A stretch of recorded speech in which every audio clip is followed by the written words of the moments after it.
इस वीडियो से टेंस का मसला जिंदगी भर के लिए हल हो जाएगा और जिसको टेंस आता है उसको पूरी अंग्रेजी लिखनी आती है। आप हाउसवाइफ हैं, आप प्रोफेशनल हैं या किसी भी क्लास के स्टूडेंट हैं, टेंस इससे सीख पाएंगे और करेक्ट अंग्रेजी लिखना सीख पाएंगे। तो चलें स्टार्ट करते हैं। तो मैंने आपके सामने अभी कहानी रखी है बाबा टेंशन की। ये बाबा टेंशन कौन है? ये बाबा जी टेंशन में है किस वजह से कि इनके 3 बेटे हैं जिनकी आपस में बात नहीं बनती, आपस में इत्तेफाक नहीं है। तो बाप बड़ा परेशान होता है जब उसके बेटों की आपस में बात ना बनती हो, इत्तेफाक ना हो। तो बाबा आपस में इन बच्चों की आपस में ना बनने की वजह से टेंशन में है। क्यों टेंशन में है? क्योंकि बच्चे आपस में लड़ते रहते हैं, उनके झगड़ते रहते हैं, उनका आपस में कोई उसमें इत्तेफाक नहीं है। और इसके बाबा जी के 3 बेटों के नाम क्या है? प्रेजेंट, पास्ट और फ्यूचर। पहले भी बता दिया। तो इनका इत्तेफाक क्यों नहीं है? जब प्रेजेंट बोलता है तो वो बोलता है, जब पास्ट बोलता है तो वो बोलता है था, थी, थे। जब फ्यूचर बोलता है तो वो बोलता है गा, की, गे। तो बाबा जी परेशान है कि कोई ऐसा तरीका निकल आए कि इनकी आपस में बात एक हो। तो बाबा जी अपने बेटों की बेइत्तेफाकी की वजह से टेंशन में है। तो इस टेंशन को हम कह सकते हैं कि बाबा टेंस हैं या बाबा टेंशन में है। बाबा टेंस या बाबा टेंशन, समझ गए आप? तो अब आपको पता चला कि टेंस का नाम कहाँ से पड़ा। ये मेरी फर्जी कहानी है लेकिन सच्चे टेंस आपको सिखा जाएगी। पूरी तरतीब से देखिएगा। बाबा टेंशन में है इसीलिए उनको हम कह देंगे बाबा टेंस है। तो बाबा टेंशन कह लें या बाबा टेंस कह लें। अच्छा जी, बाबा टेंस जब परेशान है तो उनको फिर सलाह मशवरा करने के लिए कोई उनको जीनियस आदमी मिल गया, कोई समझदार आदमी मिल गया। तो उनको ये वाले भाई मिले हैं जिनसे उन्होंने मशवरा किया है। तो इन भाई ने, इन साहब ने उनको मशवरा दिया, बाबा जी ऐसे ऐसे करें, आपके बेटों का मसला हल हो जाएगा, आप भी खुश हो जाएंगे। तो इन साहब ने क्या मशवरा दिया है? शायद आप इन साहब को जानते हो पहले से, कि उनको बेटों के नाम एक वसीयत लिखवा दी है, उनको इकट्ठा बिठा दिया। बाबा जी को बताया है कि बाबा जी अपने बेटों को आप बुलाएं, उनको इकट्ठा बुलाएं, उन्हें एक वसीयत लिख भी दें और उनको बोल के सुना दें। और साथ ही क्या करें? बेटों की शादियां कर दें। शादियां लेकिन एक ही टाइम पर तीनों को आप ब्याह दें, शादियां कर दें। जाहिर है शादियां हो जाएंगी तो जिम्मेदार हो जाएंगे, फिक्रमंद हो जाएंगे। तो उनकी शादियां करके उनको जनाब उनके अपने अपने घर वाला कर दिया। इस अब बात आ जाएगी वसीयत की। तो वसीयत जो की थी, तो बाबा जी ने जो वसीयत की थी उसमें पहली वसीयत क्या थी? अब आपने वसीयत पर गौर करना है तो आपको टेंस की पूरी समझ आ जाएगी।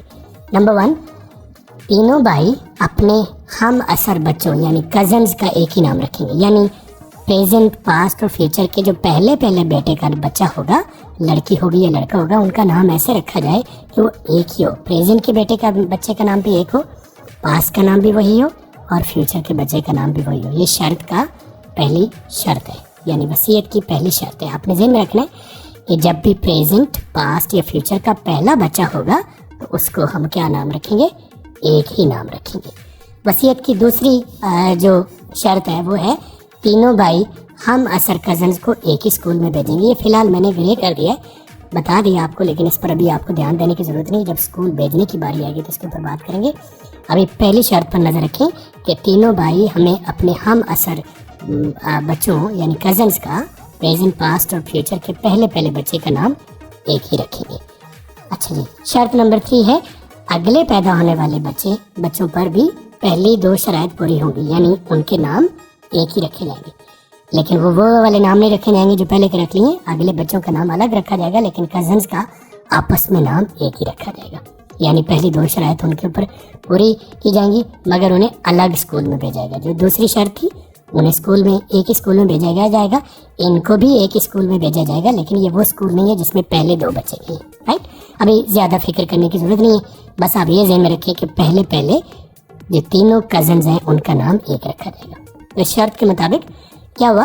कुछ वक्त गुजरा तो इनमें से प्रेजेंट के यहाँ पहला बच्चा पैदा हुआ तो उसने क्या नाम रखना है आप खुद से रख लेगा या आपस में भाइयों से मशवरा करेगा। उसे वसीयत जब याद आएगी कि अगर मैं अपनी मर्जी से नाम रख लूँगा तो बाकी मेरे भाई हो सकता है उसके मुताबिक, अगर ही ना हो तो इसे जाना पड़ेगा अपने बाकी भाइयों के पास और डिस्कस करेंगे, मशवरा करेंगे और आपस में मिल के तीनों भाई प्रेजेंट, पास्ट और फ्यूचर चाहे आपस में नहीं बनती बाकी मामलात में, लेकिन वसीयत तो पूरी करनी है। तो उसके मुताबिक तीनों भाई मिल के बच्चे का नाम डिफाइन करेंगे, रखेंगे, ताकि प्रेजेंट अपने बच्चे का नाम वो रख ले, जब पास्ट के बच्चे का नाम पैदा होगा तब पैदा होगा तो वो भी वही नाम रखेंगे, फ्यूचर भी वही नाम रखेंगे। तो ये नाम पहले ही बच्चे की पैदाइश पर तय हो गया, इंडेफिनिट। तो प्रेजेंट, पास्ट और फ्यूचर तीनों भाइयों ने आपस में, बाकी नहीं बनती, बाकी लड़ाइयाँ झगड़े हैं, लेकिन नाम के ऊपर क्योंकि वसीयत पूरी करनी है, आपस में मिल बैठ के उन्होंने नाम तय कर लिया, पहले बच्चे का नाम इंडेफिनिट रखा जाएगा। या पास्ट के यहाँ बचा हुआ तो नाम क्योंकि पहले प्लान हो चुका है, पहले कजन के पहले बच्चे का नाम इंडेफिनिट रखा जाएगा, फ्यूचर भी अपने पहले बच्चे का नाम इंडेफिनिट रखा जाएगा। तो आपके कितने हो गए प्रेजेंट के टोटल कितने, आप टेंस के कितने बेटे हैं, प्रेजेंट, पास्ट और फ्यूचर। तो टेंस साहब के पहला पोता हो गया इंडेफिनिट। तो अब आप साथ साथ गौर से समझते भी जाएं, आगे आपका क्विज भी होना है, जिसमें क्विज को सही जवाब देने पर आपको बड़ा डिस्काउंट भी मिलेगा हमारे वीडियो कोर्स के ऊपर। तो गौर से देखिए। तो टेंस के कितने बेटे हैं, 3। कौन से, प्रेजेंट, पास्ट और फ्यूचर। तो टेंस के कितने पोते अभी तक हो गए, प्रेजेंट का बेटा इंडेफिनिट, पास्ट का बेटा इंडेफिनिट और फ्यूचर का बेटा इंडेफिनिट। तो टेंस के कितने पोते हो गए अभी तक, 3। इंडेफिनिट, प्रेजेंट का बेटा इंडेफिनिट, पास्ट का बेटा इंडेफिनिट और फ्यूचर का बेटा इंडेफिनिट। टेंस के हर बेटे से पहला पोता हो गया, ठीक है। कुछ अरसे बाद प्रेजेंट के यहाँ फिर बच्चा पैदा हुआ है तो क्या करेगा, बच्चा पैदा हुआ है तो प्रेजेंट या पास्ट के यहाँ किसी में से भी कोई बच्चा पैदा हुआ है तो क्या करेगा, हस्बे मामूल वो फिर आपस में भाई मिलेंगे और मिल के नेम तय करेंगे कि ऐसा नाम रखा जाए जो प्रेजेंट, पास्ट और फ्यूचर तीनों आपस में मिल के रह सके। तो प्रेजेंट क्योंकि इनका बड़ा भाई है, उनके यहाँ दूसरा बच्चा पैदा हुआ है तो उसका नाम मिल के तय करके डिसाइड कर दिया है वसीयत के मुताबिक, कंटिन्यूस।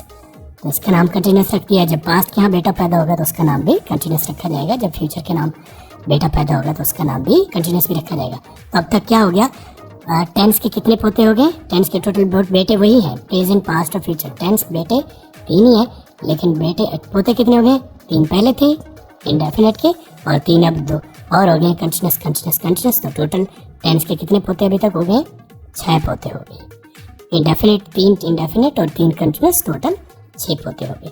कुछ अर्से बाद अगेन वही शर्त के मुताबिक प्रेजेंट के यहाँ बेटा पैदा हुआ तो उसका नाम मिल के तय कर लिया गया परफेक्ट। तो इसी उसूल के मुताबिक पास्ट भी परफेक्ट रखेंगे और फ्यूचर भी अपने तीसरे बेटे का नाम परफेक्ट रखेंगे। और अभी तक हर बेटे से टेंस का कितने तीसरा पोता हो गया है। तो 6 पोते पहले हो गए थे दोनों बेटों से 3 पोते अभी हो गए तीनों बेटों से। तो अभी तक टेंस के कितने पोते हो गए, 9 पोते हो गए। तो इतना सारा कुछ करने के बावजूद जब उन्होंने देखा आपस में मिल के अगले बच्चे की जब सोच पड़े, उनको सोचने लगे कि क्या नाम रखें, कि ऐसा क्या हुआ है, हम गौर खोज तो करें, नाम तो हम रखे जा रहे हैं, ऐसा क्या हुआ है कि हमारे बाबा जी ने, हमारे बाप ने हमारे साथ ऐसा क्या कानून लड़ाया है कि हमें उसने आपस में नाम तो रखवाए हैं, लेकिन नाम रखवाने का मकसद और क्या था। असल में तो उनका मकसद था हमें मिल के बिठाना उनका मकसद था। तो आज हम उनके अपने बाप की जो दानाई के मुताबिक हम मिल के बैठे हैं। और आपको पता है उन दानाई जो बाबा जी को मिली थी वो किसने दी थी, आपको ये तो याद है, उस भाई का नाम आपको याद होगा अभी तक। अच्छा, तो आपस में अभी ये मिल के बैठे हैं तो इनको अब ये सोच रहे हैं कि नाम रखना तो बहाना था, एक जैसा नाम रखना। बाबा जी जो हमारे बाबा ने साहब हैं उनका असल मकसद हमें आपस में इत्तेफाक करवाना था, मिल बिठाना था। और देखो आज हम चौथे बच्चे के लिए भी मिल के बैठे हैं। तो इन्होंने सोचा क्यों ना हम बाबा जी के कानून को, बाबा जी के दानाई को आगे हम भी तो इस्तेमाल करें। उन्होंने तो इस्तेमाल कर दी कि हम आपस में मिल के बैठे। तो देखें हमारे 3 बच्चे हो गए हैं, टोटल हमारे बच्चे 9 हो गए हैं, लेकिन उनके नाम 3 हैं। कौन से, इंडेफिनिट, कंटिन्यूस, परफेक्ट। अब ये आपस में सोचते हैं कि हम चौथे बच्चे का नाम बजाय एक नया रखने के, टोटली रखे के, हम वही सिंप्लिसिटी जो हमारे बाप की थी उसी को हम लेके चलें। तो हम नया नाम क्यों रखें, जैसे हम 3 कजन्स के आपस में एक ही नाम रख रहे थे। तो अब हम क्या करते हैं, अभी जो हमारे पिछले बच्चे पैदा हुए हैं उनमें से 2 का नाम मिला के अगला नाम क्रिएट करते जाते हैं। तो चौथे बच्चे का नाम उन्होंने 2 बच्चों के नाम को यूज करके रखा परफेक्ट कंटिन्यूस, यानी एक परफेक्ट और एक कंटिन्यूस। जो पीछे 3 बच्चे हुए हैं उनमें से 2 बच्चों का नाम आपस में मिला के परफेक्ट कंटिन्यूस। ये नाम एक ही है, चौथे बच्चे का नाम 2 नामों से मिला के बनाया गया। टेंस एक ही है, ये पोता एक ही है, लेकिन इसका नाम 2 नामों को मिला के बनाया गया। तो चौथे बच्चे का नाम क्या रखा, परफेक्ट कंटिन्यूस। तो पास्ट के यहाँ जब बेटा पैदा होगा तो उसका नाम भी परफेक्ट कंटिन्यूस रखा जाएगा। फ्यूचर के यहाँ जब पैदा होगा बच्चा तो उसका नाम भी परफेक्ट कंटिन्यूस रखा गया। तो बाबा टेंस के हर बेटे में से ये चौथा चौथा बेटा है। तो अभी तक क्या हुआ है, अब बाबा जी की जो रूह है वो बड़ी खुश है। बाबा जी तो इतने दौर में जब तक 4 बच्चे हुए वो अल्लाह को प्यारे हो गए थे, लेकिन बाबा जी की रूह बड़ी खुश है और वो उन शख्स को, उस साहब को बड़ी दुआएं देती है जिनकी वजह से ही मसला हल हुआ था। बाबा जी फौत हो चुके तब तक, लेकिन उनकी रूह जो है बड़ी मुतमईन है। अब बाबा टेंशन की रूह, बाबा रिलैक्स रूह बन गई है। प्रेजेंट, पास्ट और फ्यूचर के 4 टोटल भाई कितने हैं, 3 है, प्रेजेंट, पास्ट और फ्यूचर, और उनमें से हर एक के आगे indefinite continuous perfect perfect continuous, past के भी indefinite continuous perfect perfect continuous, future के भी indefinite continuous perfect perfect continuous. अब हम थोड़ा सा डिवाइड कर लेते हैं। तो आपको मैं डिवाइड कर देता हूँ ये प्रेजेंट, पास्ट और फ्यूचर। अब आप समझने के लिए अगली बात कीजिए, इनकी मैंने डिवीजन लगा दी है आपके समझने के लिए। बाबा जी को तो मशवरा दे दिया था, जो भी उसके मुताबिक उन्होंने मसला हल कर दिया, लेकिन मकसद तो आपका मसला हल करना है। तो हम क्या करते हैं, ये पहले जो बाबा जी के जो बेटे हैं, बाबा टेंस के जो बेटे हैं, कौन से, प्रेजेंट, पास्ट और फ्यूचर, तो इनको अगर मैं कह दूं प्राइमरी टेंस, तो क्या ये गलत तो नहीं है? पहली नस्ल है बाबा टेंस की, पहली नस्ल, तो इसको हम पहली नस्ल या प्राइमरी टेंस कह देते हैं। तो आप इसका नाम रख लीजिए प्राइमरी टेंस। और आपने गौर किया होगा कि मैंने उनके कपड़े जो हैं प्राइमरी वालों के ग्रीन रखे हैं और उसके ऊपर प्राइमरी टेंस का कलर भी ग्रीन रखा है, ऊपर हाईलाइट भी ग्रीन दी है। अब आगे से आपने इस कलर कोड को ज़हन में रखना है। ग्रीन का मतलब प्राइमरी टेंस। जहाँ भी मैं वर्ड ग्रीन में लिखूं, जब भी मैं इशारा ग्रीन का दूंगा, तो आपने ज़हन में रख लेना है कि मैं किसकी बात करूं, प्रेजेंट, पास्ट या फ्यूचर की बात करूं। और ये कौन से हैं, ये प्राइमरी टेंसेज हैं या बाबा जी की पहली नस्ल है, बाबा टेंस की पहली नस्ल या सादा तौर पर प्राइमरी टेंस। तो आप इनको कहेंगे प्राइमरी टेंस। और आगे जो इनके बच्चे पैदा हुए थे उनको हम क्या नाम देंगे, उनको हम नाम देंगे सेकेंडरी टेंस। तो अभी से आपकी समझ में ये आ गया कि बाबा जी के कितने बेटे थे, 3। कौन से, प्रेजेंट, पास्ट और फ्यूचर। तो बाबा जी के पोते कितने हुए, 12। कौन कौन से, प्रेजेंट से कितने हुए, प्रेजेंट से हुए indefinite continuous perfect continuous. Present के 4 बेटे, present indefinite, present continuous, present perfect और प्रेजेंट परफेक्ट कंटीन्यूअस। इसी तरह पास्ट के भी 4 बेटे हुए, past indefinite, past continuous, past perfect और पास्ट परफेक्ट कंटीन्यूअस। फ्यूचर के भी इसी तरह, future indefinite, future continuous, future perfect और फ्यूचर परफेक्ट कंटीन्यूअस। अब आपसे मेरा सवाल होने लगा है। तो आपने ये डिवीजन तो मैंने देख ली कि बाबा टेंस के टोटल बेटे कितने हैं, 3, प्रेजेंट, पास्ट और फ्यूचर। बाबा जी के पोते कितने हैं, टोटल 12, और उन पोतों के टोटल नाम कितने हैं, 4, indefinite, continuous, perfect, perfect continuous. 3 बेटों में से 4 बेटे, तो 4 किया 12 टेंस हो। अब इस हर बच्चे का नाम जब लिया जाएगा, जब नाम लिया जाएगा, तो उसके साथ पहले बाप का नाम लिया जाएगा, फिर बेटे का नाम। इनमें से किसी बच्चे का भी आपने नाम रखना है, नाम लेना है, बोलना है, तो आप उसके बाप का नाम बोलेंगे और फिर बच्चे का नाम बोलेंगे। तो अब मैं आपको थोड़ा सा क्विज की तरफ लेके चलता हूँ।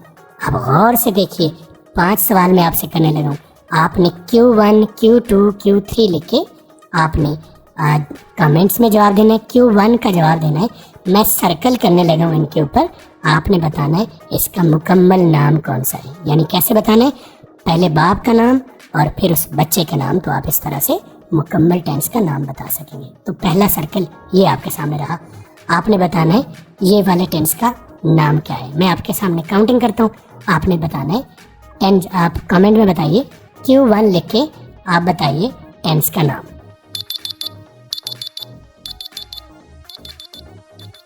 लिख लिया होगा आपने, तो मैं बता देता हूँ, इसका नाम है प्रेजेंट इंडेफिनिट। यानी इधर से बाप इसका प्रेजेंट है, बेटे का नाम इंडेफिनिट है। क्वेश्चन नंबर 2, 1 आपने ठीक कर लिया होगा, मैंने आपकी हेल्प भी कर दी। क्वेश्चन नंबर 2 आपके सामने है, इसका नाम भी उसी तरह से मैं सर्कल करूंगा। आपने अपनी समझ के मुताबिक कमेंट्स में Q2 लिख के उसका नाम लिख लेना है, फिर मैं भी बताऊंगा, लेकिन अपनी जीनियस आप इस्तेमाल कीजिए। Here is the circle. आपने इस बच्चे का नाम बताना है कि इसका नाम क्या है। Q2 का जवाब क्या देंगे,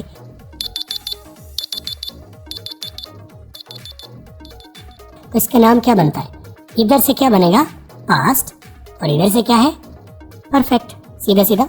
इस टेंस का नाम क्या बनेगा, past perfect. Here is the question number 3। Question number 3 लिखिए और मैं सर्कल करने लगा हूँ। आप इसका जवाब पहले कमेंट में लिख लीजिए, फिर मैं जवाब देता हूँ। हियर इज द क्वेश्चन, ठीक है। Q3 का क्या जवाब है,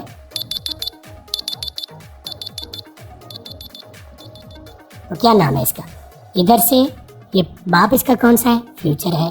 बेटे का नाम क्या है, यानी पोते का नाम? बाप। अभी हम बाप और बेटा ही समझ लेंगे। बाप कौन है? फ्यूचर। बेटा कौन है? कंटिन्यूअस। तो इसका टेंस का क्या नाम हुआ? आप लिख लीजिए कमेंट में। Question number 4, here is the circle. इस टेंस का नाम आपने बता दें, इसका नाम क्या है? मैं काउंट करता हूँ, आप तब तक टाइप कर लीजिए।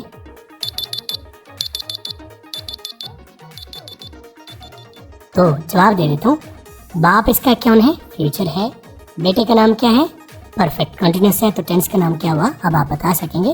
फ्यूचर, इधर से परफेक्ट कंटिन्यूअस। तो क्या हुआ? Future perfect continuous.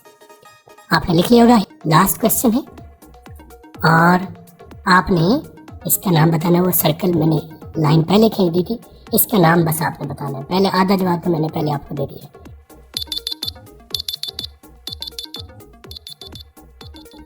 जवाब कमेंट में डाल लीजिए, मैं इसका बता देता हूँ। ये है पास्ट और इंडेफिनिट। Past indefinite. तो मैंने 5 सवाल आपको कर दिए। मुझे उम्मीद है आपको सारे जो मैंने कहानी बताई है, नाम कैसे पढ़े हैं, बाप कौन है, बाबा टेंस कौन है, बेटों के नाम क्या हैं, रिपीट कर देता हूँ, रिकैप कर देता हूँ कि टोटल कितने हैं। बाबा जी के बेटे हैं, टोटल कितने, यहाँ से कर लेते हैं कि बाबा टेंस के बेटे कितने हैं? Present, past, future. और इनको हम ग्रीन कलर से हाईलाइट करेंगे और इनको हम क्या नाम दे रहे हैं? प्राइमरी टेंस दे रहे हैं। बाबा टेंस के पोते कितने हैं? 12 पोते हैं। उनके नाम टोटल कितने हैं? 4। इंडेफिनिट, कंटिन्यूअस, परफेक्ट और परफेक्ट कंटिन्यूअस। और ये प्रेजेंट के 4 बेटे हैं, पास्ट के 4 बेटे हैं और फ्यूचर के 4 बेटे हैं। जब भी किसी सेकेंडरी टेंस का नाम बोला जाएगा तो ज़रूरी है कि उसके साथ उसके बाप का नाम भी बोला जाए। जैसे हमारे यहाँ नेमिंग स्कीम होती है हमारी फैमिलीज में भी कि बच्चे के साथ बाप का नाम भी बोला जाता है। तो जब भी आप किसी सेकेंडरी टेंस का नाम बोलेंगे तो आप उसके साथ बाप का नाम पहले बोलेंगे। हमारे यहाँ तो अली, उस्मान, ठीक है, अली, असगर, असगर का बेटा अली, पहले बच्चे का नाम बोला जाता है और बाद में बाप का नाम बोला जाता है। लेकिन टेंसेज में पहले बाप का नाम बोलेंगे फिर बेटे का नाम बोलेंगे। यानी past perfect continuous, future continuous, future continuous, present perfect, past indefinite, ठीक है, फ्यूचर कंटिन्यूअस, प्रेजेंट परफेक्ट। इस तरह से आप इसके नाम करेंगे।